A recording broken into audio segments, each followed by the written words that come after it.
Assalamualaikum warahmatullahi ta'ala wabarakatuh. Jirtu hordoftoota YouTube channel Ekiyaab ani nagaan qaba. Bakkuma jirtan hundatti nageenya Rabbii isin bira haa jiraatu. Egaa har'ammoo wanti isin agarsiisu jechuudha. Gaafii namoota baay'eedhaan gaafatamu keessaa ijoollee shamarran jechuudha. Wi-Fi mana Arabaatii irratti hidhannu nuuf si'achuu didaa warra jettan jechuudha. Asumaan falasniif ka'a. Kabiraas kooduma jechuudha. Walumaa galatti koodii isin fayyada jedhee yaadu. Asirratti qabadhee isiniif dhiyaadhe keessaa immoo kan gaafii namoonni baay'ee na gaafatan jechuudha.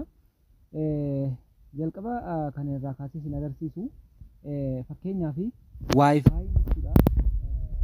Yoo isinii si'achuu dide Wi-Fiin keessa yoo isinii si'achuu dide mana bilbilaa kana dhuftaniiti urjii masilaalii gootaniiti 266 sadii gootanii kaatanii masilaaliitti gootan jechuudha. Sana booda asirratti refresh Wi-Fi version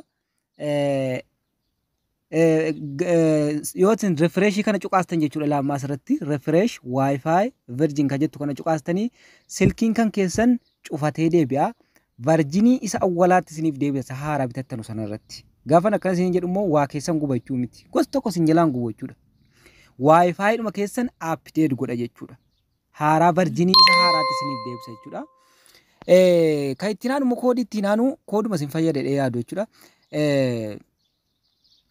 Kan itti naanu fakkeenyaaf silkiin keessan waanuma ijoolleen naga gaafatanuun asirraan isin fayyadee isin ergaa. Fakkeenyaaf silkiin keessan yeroo tokko otoo isin hin beekiniin sagaleen keessa deebi'a hiriyoottan kiyya.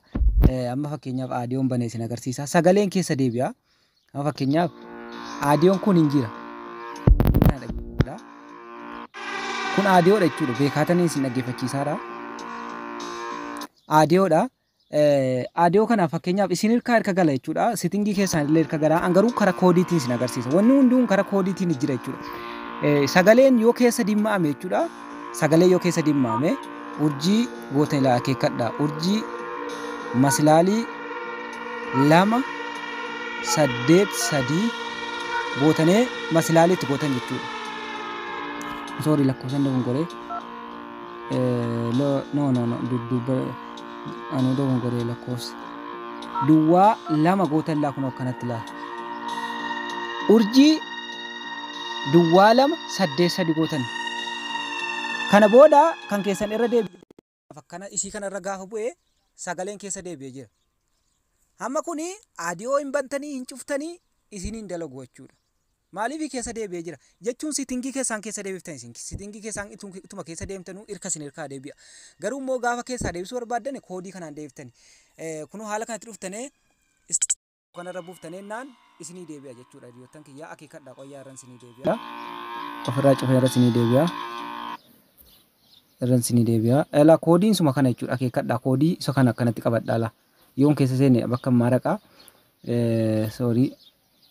Lafaanti isinii barreessa diqqa dogongoruu maltanii urjii masilaalii duwwaa 283 masilaaliitti gootan amma yoon itti godhe hin fudhatee baay'ee jechuudha.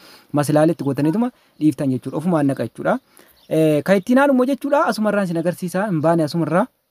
Wanti kun sitingiidhaanis ni jira beekaa. Sitingiidhaan karaa dheeraa isin geessaa kanumaan deeffattanii.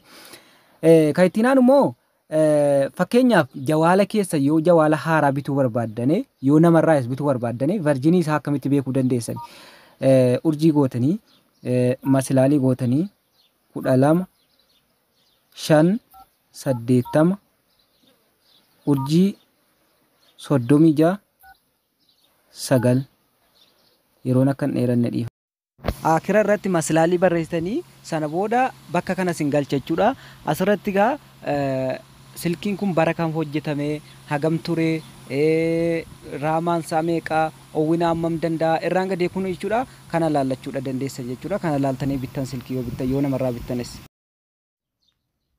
Kan ittiin aanumoo jechuudha hiriyoottan kiyyaa fakkeenyaaf Wi-Fiin kan keessan jechuudha. Yoo isinii banamuu dide gaafi ijoolleen baay'een na gaafatanudha beektanii isinillee yookaan isin mudachuun malaa carraa dhabdanii dhiisuun maltanii kun Wi-Fi namaa hidhuu yoo jettan hin hidhamu kun akkuma argitan asirratti jechuudha.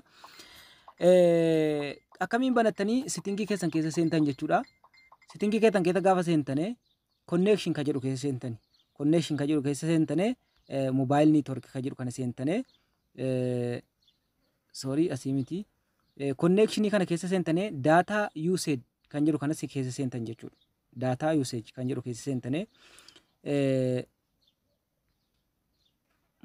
data saver kan jettu kun ajjirti asirratti argamti. Data saver kan jettu kana seentaneetii of akkanatti gootan jechuudha. Sana booda wifi keessan isiniif banamaa jechuudha. Kanumaaf jecha namoonni baay'een cinqamuutti jirtanii kanan isiniin jedha YouTube channel kiyya hiriyoottan kiyya like subscribe gochuun hin dagatinaa. Hiriyoottan keessaniif illee share godhaaf jechuudha. Akkasiin jedha hiriyoottan kiyya bakka jirtanuu nageenya isin biraa jiraatu gaafii qabdan koomentii kana jalatti yoo wanta kana asirratti jiraate naaf kaa'aa isiniin jedha. Nagaan naa turaa isiniin jaalladha. Bye.